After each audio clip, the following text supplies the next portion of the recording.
Hello everyone, मैं पूजा अपने YouTube channel let's no में आप सभी का स्वागत करती हूँ। आइए आज हम फिर जानेंगे लेसन प्लान और आज का हमारा टॉपिक है चुनावी राजनीति। पीपुल टीचर, सबसे पहले अपना लेसन प्लान नंबर लिखिएगा। उसके बाद आप अपना नाम लिखिएगा, स्कूल का नाम, सब्जेक्ट, उसके बाद टॉपिक। और आज का हमारा सब्जेक्ट है राजनीतिक विज्ञान। उसके बाद अपना रोल नंबर लिखिएगा, क्लास, डेट और ड्यूरेशन टाइम।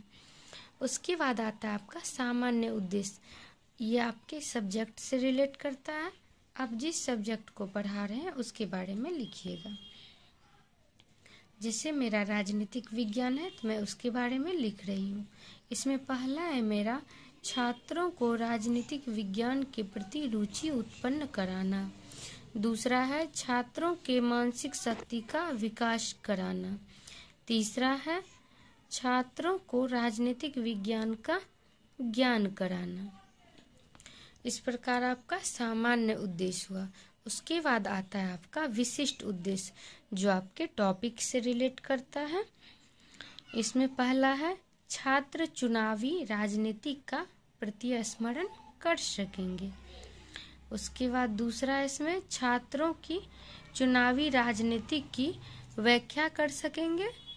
तीसरा है छात्र चुनावी राजनीति से संबंधित ज्ञान का प्रयोग कर सकेंगे। इस प्रकार आपका विशिष्ट उद्देश्य पूरा होता है। उसके बाद आता है आपका टीचिंग एड। टीचिंग एड में आप क्या क्या यूज कर रहे हैं, चार्ट, मॉडल या अन्य कोई उपकरण आप वो भी लिख सकते हैं। उसके बाद आता है आपका टीचिंग मेथड। आप बच्चे को किस मेथड से पढ़ा रहे हैं। जैसे मैं लिख रही हूँ इसमें व्याख्यान सह प्रदर्शन विधि या प्रश्नोत्तरी विधि। आप आगमन विधि, निगमन विधि या अन्य कोई विधि भी लिख सकते हैं। उसके बाद है आपका बच्चे का प्रीवियस नॉलेज। इसमें है छात्र चुनावी राजनीति के बारे में सामान्य जानकारी रखते हैं। बच्चे को पहले से चुनावी राजनीति के बारे में कुछ जानकारी है। उसके बाद है पीपुल टीचर एक्टिविटी कॉलम में बच्चे से अपना प्रकरण निकलवाने के लिए कुछ प्रीवियस ईयर क्वेश्चन पूछेंगे। जैसे इसमें मैं पहला क्वेश्चन पूछ रही हूँ, न्याय युद्ध का नेतृत्व किसने किया था। बच्चे बता देंगे चौधरी देवीलाल। वो आप स्टूडेंट एक्टिविटी कॉलम में लिखिएगा। उसके बाद है आपका दूसरा क्वेश्चन, देवीलाल ने किसानों और छोटे व्यापारियों से क्या वादा किया था। बच्चे बता देंगे वे छोटे व्यापारियों और किसानों के ऋण माफ कर देंगे। उसके बाद तीसरा क्वेश्चन है, ऋण माफ क्या होता है। बच्चे बता देंगे किसी को दिया गया ऋण माफ करना ऋण माफ कहलाता है।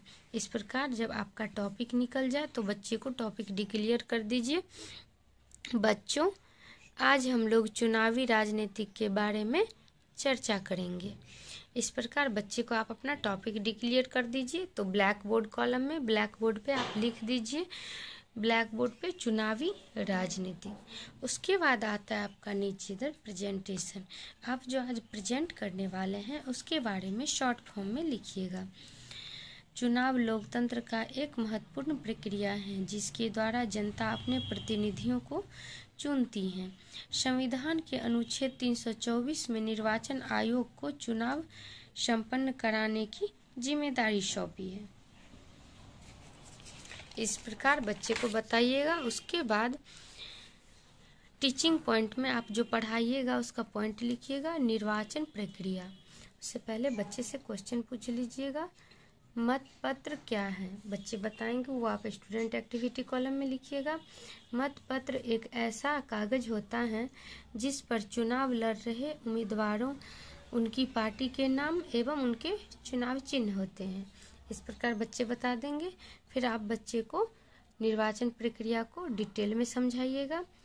चुनाव लोकतंत्र का एक महत्वपूर्ण प्रक्रिया है जिसके द्वारा जनता अपने प्रतिनिधियों को चुनती है। भारत में चुनावों का आयोजन भारतीय संविधान के तहत बनाए गए भारतीय निर्वाचन आयोग द्वारा किया जाता है। संविधान के अनुच्छेद 324 में निर्वाचन आयोग को चुनाव संपन्न कराने की जिम्मेदारी सौंपी गई है। यह आयोग एक स्वायत्त एवं अर्धन्यायिक संस्थान है जिसकी स्थापना 26 जनवरी 1950 को की गई थी। उसके बाद पढ़ाई के दरमियान ही बच्चे से क्वेश्चन पूछ लीजिएगा, किस अनुच्छेद में निर्वाचन आयोग का गठन किया गया? तो बच्चे बता देंगे अनुच्छेद 324 में। वो आप स्टूडेंट एक्टिविटी कॉलम में लिख दीजिएगा। उसके बाद आप ब्लैक बोर्ड कॉलम में ब्लैक बोर्ड पे जो आप पढ़ा रहे हैं वो लिखिएगा। चुनावी प्रक्रिया, चुनावी प्रक्रिया में क्या क्या आता है? लोकतंत्र का आधार, लोकतंत्र के आधार के अंतर्गत आता है जनता अपने प्रतिनिधियों को चुनती है। किसमें है? निर्वाचन आयोग गठन का अनुच्छेद 324 में। इस प्रकार बोर्ड पे आप लिख दीजिएगा। उसके बाद आप बच्चे का मूल्यांकन कर लीजिएगा। मूल्यांकन कॉलम में किस अनुच्छेद में निर्वाचन आयोग का गठन किया गया? बच्चे बता देंगे जिसे आप अभी पढ़ाए हैं उसके थ्रू। उसके बाद आगे है टीचिंग पॉइंट में आप आगे बच्चे को जो बताइएगा वो पॉइंट लिखिएगा।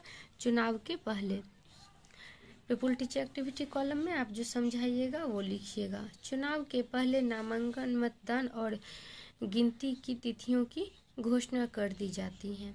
चुनावों की तिथि की घोषणा के दिन से आदर्श आचार संहिता लागू हो जाती है। किसी भी पार्टी को चुनाव प्रचार के लिए सरकारी संस्थानों की उपयोग करने की अनुमति नहीं होती है। आचार संहिता के नियमों के अनुसार मतदान के दिन से 48 घंटे पहले चुनाव प्रचार बंद कर दिया जाता है। इस प्रकार से चुनाव चलता है। पढ़ाई के दरमियान ही बच्चे से क्वेश्चन पूछ लीजिएगा, मतदान दिन से कितने घंटे पहले चुनाव प्रचार बंद किया जाता है? बच्चे बता देंगे 48 घंटे पहले। ये आप स्टूडेंट एक्टिविटी कॉलम में लिखिएगा। उसके बाद ब्लैक बोर्ड कॉलम में आप लिखिएगा चुनाव के पहले नामांकन, मतदान, गिनती से संबंधित तिथियों की घोषणा। उसके बाद है मतदान के दिन 48 घंटे पूर्व चुनाव प्रचार बंद कर दिया जाता है। उसके बाद बच्चे का मूल्यांकन कर लीजिएगा। मतदान दिन से कितने घंटे पहले चुनाव प्रचार बंद कर दिया जाता है? बच्चे बता देंगे। उसके बाद अभी तक जो आप पढ़ाए हैं उसमें बच्चे क्या क्या सीखे हैं उसके लिए बच्चे से क्वेश्चन कुछ पूछ लीजिएगा। पहला क्वेश्चन है चुनावी प्रक्रिया क्या है? दूसरा, चुनाव आयोग का गठन किस अनुच्छेद में किया गया है? तीसरा है चुनाव प्रचार मतदान के दिन से कितने घंटे पूर्व बंद कर दिया जाता है? चौथा है मतदान के लिए किस मशीन का प्रयोग किया जाता है? इस प्रकार बच्चे से क्वेश्चन पूछ लीजिएगा। उसके बाद बच्चे को होम असाइनमेंट दे दीजिएगा। होम असाइनमेंट पहला क्वेश्चन है चुनाव प्रक्रिया के बारे में लिखिए। दूसरा है चुनावी राजनीतिक से आप क्या समझते हैं? बच्चे लिख के लाएंगे। उसके बाद पीपुल टीचर अपना सिग्नेचर करेंगे। इधर आपका सुपरवाइजर का सिग्नेचर होगा। इस प्रकार का आपका लेसन प्लान कंप्लीट होता है। इस प्रकार के लेसन प्लान पाने के लिए मेरे चैनल को लाइक कीजिए, सब्सक्राइब कीजिए और शेयर कीजिए। धन्यवाद।